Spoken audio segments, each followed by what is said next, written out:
মূল্যস্ফীতির উত্তাপ যুক্তরাষ্ট্রে ছড়ালেও এশিয়ার অনেক দেশই এখন এই উত্তাপের বাইরে। জাপান ও বাংলাদেশ মূল্যস্ফীতির হটস্পট হলেও এই মহাদেশের বৃহত্তম ১০ অর্থনীতির দেশে গড় মূল্যস্ফীতি ১.৩%।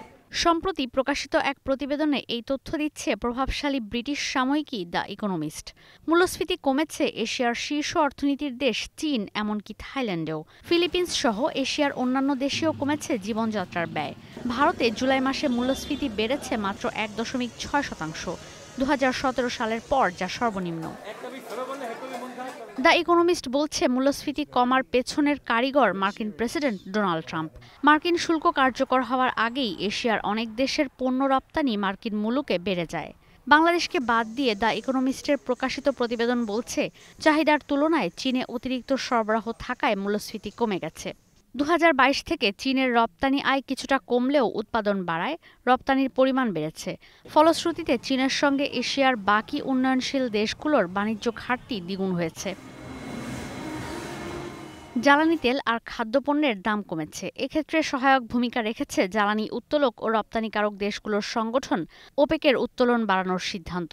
একই সময় ইউক্রেন যুদ্ধ আর বৈরী আবহাওয়ার কারণে যেখানে মূল্যস্ফীতি বেড়েছিল, সেখানে ২০২৪ সালে এশিয়ার ১০ বৃহত্তম অর্থনীতির দেশে গড় মূল্যস্ফীতি ছিল ৫%। চলতি বছরের জুলাইতে যা ১%-এর ঘরে নেমে আসে। এখানেও বাংলাদেশ আর জাপানকে উচ্চ মূল্যস্ফীতির ঘরেই রাখা হয়েছে। দ্য ইকোনমিস্ট বলছে, এশিয়ার দেশগুলোর চাহিদা কমায় কমছে মূল্যস্ফীতি। থাইল্যান্ডে কমছে গাড়ির দাম, ভিয়েতনাম আর সিঙ্গাপুরে কমছে স্মার্টফোনের দাম, দক্ষিণ কোরিয়ায় কমেছে ব্যবসা বাণিজ্যের গতি, ইন্দোনেশিয়াতে সাধারণ মানুষ খরচ কমানোয় কর্মী ছাঁটাই করছে প্রতিষ্ঠানগুলো। এশিয়ার দেশগুলোতে আশঙ্কাজনক হারে কমছে মজুরিও। শ্রমজীবীর সংখ্যা বাড়ছে ফিলিপিন্স, ভারত, ইন্দোনেশিয়া, মালয়েশিয়াতে। মূল্যস্ফীতি কমা ভোক্তাদের জন্য স্বস্তির হলেও এশিয়ার অর্থনীতির জন্য তা মোটেও সুখবর নয়, এমনটাই বলছে দ্য ইকোনমিস্ট। এদিকে বাংলাদেশে আগস্টে মূল্যস্ফীতি ছিল ৮.29%, জুলাইতে এই হার ছিল ৮.৫%-এর বেশি। আগস্টের এই মূল্যস্ফীতি গেল ৩ বছরের মধ্যে সর্বনিম্ন।